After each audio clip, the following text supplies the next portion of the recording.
Cool.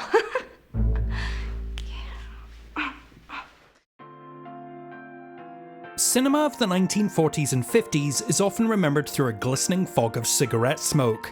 It was the golden age of silvery noir, and the grey area between all the black and white of classic Hollywood.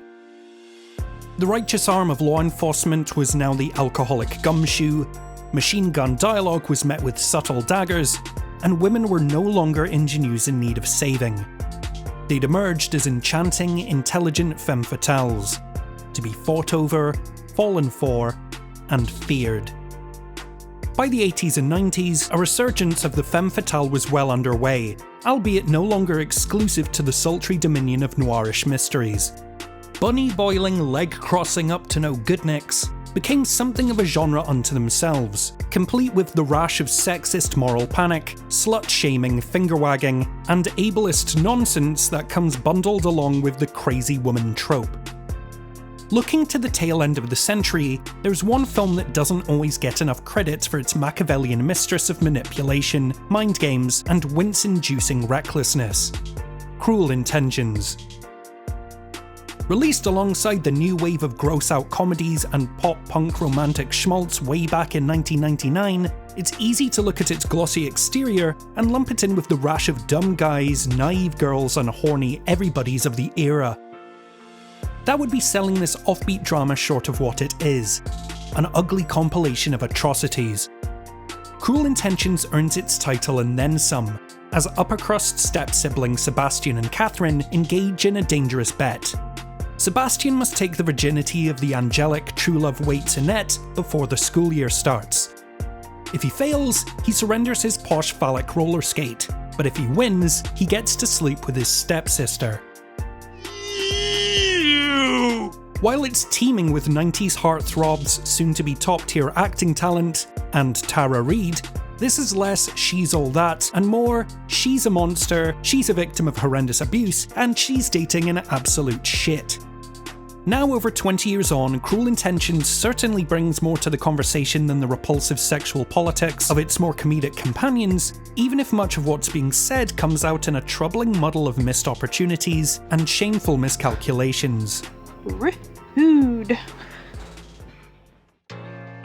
Addressing the surface-level presentation of this twisted tale, there's nothing beyond the pale or of particular note.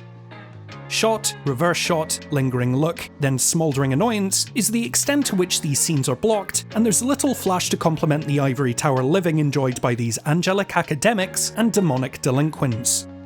There are some appreciated costume design choices, like clothes for purity, dark for the corrupt, and a recurring Red Riding Hood motif, but none that are expanded on in any meaningful way.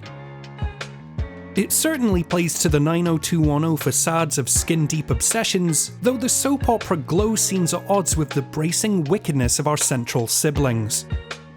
While it may not be much to look at, it sounds like an unadulterated masterclass in how to make a 90s college rock mixtape.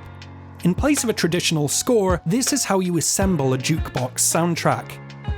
Each song acting as an accessory to all the angst otherwise left unchallenged, unchecked, and unacknowledged within the film itself. Cruel Intentions, Seduction as a Means for Destruction is a reworked retelling of the 18th century novel Dangerous Liaisons and its perverse game of pricks. It saunters from one scene to the next with a nihilistic nonchalance, as teens are positioned and toppled over with the callous disinterest of a temperamental child, with no firm hand to admonish their behaviour. Ow! There's a total absence of effective authority figures throughout. Sebastian and Katherine's parents have all but abandoned them as they circumnavigate the globe with the same financial frivolity that affords their children such a disconnect from common existence. Cecile, one of the many victims of Sebastian and Katherine's vicious schemes, is failed in just about every regard by her oblivious elitist mother, a woman more likely to make racist exclamations, "She's so young and he's so black," than offer any form of emotional support. Oh, don't get me into that racist crap. Even Sebastian's therapist is a pop psychologist book-peddling hack who can't spot trouble when it's staring her right in the face. While the acts of irredeemable awfulness conducted by our venomous siblings can't be excused by the outright absence of adult guidance and discipline, it certainly casts a knowing glare towards the nature versus nurture debate when considering where the rot began. Broadly speaking, we're looking at high society dislocation as a byproduct of indescribable privilege, applying the toxic ambitions of capitalistic greed to a teen movie template. It's an interesting hook. The sentimentality of many films catering to this demographic is cauterized with the numb sprawl of Less Than Zero, while maintaining the high gloss of a primetime melodrama. Rather than rebelling against the establishment, Cruel Intentions shows the mutated offspring of adult indifference, running rampant with little in the way of personal consequence. Sarah Michelle Gellar embraces this anhedonic detachment, crafting her greatest non-vampire slaying performance as the acid-tongued Katherine. It's a chalk-dry turn for the ages, where cancerous whispers and intolerable acts of passive aggression emanate with the disconcerting ease of a seasoned politician. There's an ambiguity to Katherine's garish designs that left me wondering whether she's adhering to some unknown master plan, or if she's starting fires just to see how fast they spread. Katherine is a powerful, confident, sexually liberated young woman in a film when so many are relegated to sexual conquests, instead choosing to brandish her sexuality as a blunt instrument. God forbid I exude confidence and enjoy sex.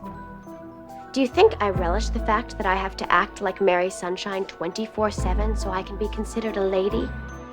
It's an expertly developed example of how to earn audience investment in the actions of an utterly unlikable character. The same, however, cannot be said for Sebastian. While Katherine is an evil genius of social engineering, Sebastian isn't much more than a tyrannical, braggadocious sex offender who always looks on the cusp of taking his ball and going home. In a testament to my failing memory, I recalled the waspish bullishness of Sebastian's demeanour, but it wasn't until my recent rewatching when the pungent sting of his rebel without a cause crusade hit home. He is, and I say this with the gravity it deserves, a disgusting Bret Easton Ellis wet dream. In our introduction, meant to establish both character and tone, Sebastian releases revenge porn of a young girl in a scene played for wry giggles, but with all the charm of chewing sand. His friend and co-conspirator Blaine happens to be gay, which Sebastian sees as carte blanche to let loose with homophobic slurs whenever the mood strikes. Can you imagine the humiliation your father's gonna feel when he finds out his pride and joy is a fudge packer? In his increasingly deplorable attempts to deflower Annette, his behaviour runs the gamut of persistent gaslighting and apathetic emotional abuse. And then he grooms and sexually abuses a teenager. Having spiked Cecile's drink with alcohol, Sebastian threatens his inebriated ward and coerces her into sexual surrender. I'm well aware representation of a heinous act is not the same as condoning it. We have innumerable examples of cinema where the protagonist and antagonist are the same, with their anti-heroic acts of self-interest dominating the discourse. Cruel Intentions itself has Katherine in this regard. It isn't necessarily the job of a filmmaker to pass judgment on their creations, but rather to present them in a manner by which we can dissect and discover their faults for ourselves. The problem arises here from the eye-rolling lengths to which Cruel Intentions forces its unearned redemptive arc. It tries to make a martyr out of a monster with an act of self-sacrifice that is only noble insofar as it prevents any further acts of aggression towards women. This funeral scene is supposed to act as an epilogue that plays out like cinematic Stockholm Syndrome, victims holding vigil for their tormentor as if every crime committed was merely paving the way for Sebastian's personal growth, their arc concluding with the sobbing rose-tinted remembrance of a literal rapist. It may sound counterintuitive, but the narrative focus of wealth, morality and manipulation would have been better served by a more wretched, singular commitment to the titular cruelty. By embracing the parasitic narcissism of this amoral duo, its statements regarding the corruption of youth, sin, and the commodification of virtue by those who don't possess it would have cut through with a sharper edge. For an abhorrent, effective example of this, take a look at the seething bile of In the Company of Men, which deconstructs masculine insecurity by forcing us to endure all the unfettered misogynistic rage without reprieve or a cop-out of undue sentiment. Cruel Intentions gets halfway towards its cutthroat potential with Katherine, but never stands by its selfishness. Instead, flip-flopping turns of unearned absolution make a problematic mess of what could have been a relentless indictment. While it's fair to argue that Cruel Intentions is just following its source material down these uncomfortable avenues, adapting a work for a modern era inherently recontextualizes it. By failing to acknowledge how attitudes, laws, and concepts of consent have changed over the last 250 years, which isn't that surprising considering this was adapted by the writer of National Lampoon's Senior Trip, they fumbled one of the primary artistic reasons to draw parallels between the two eras in the first place.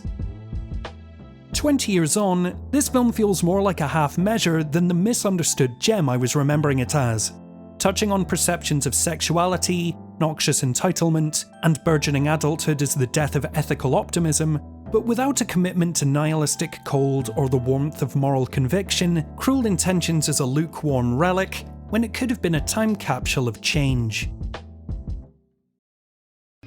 Shout out to our Patreon producers Jennifer C. and Paul of the Pauls, and as always these ridiculously intelligent captains of industry who support us over on Patreon. When was the last time you watched Cruel Intentions, and how does it hold up for you? Leave us a message in the comments and let us know. As always, thank you for watching and feel free to like, share and subscribe, and if you're feeling particularly generous, why not head over to our Patreon to get your name in the credits, reviews, and access to the In Frame Out Film Club. Until next time, this is In Frame Out.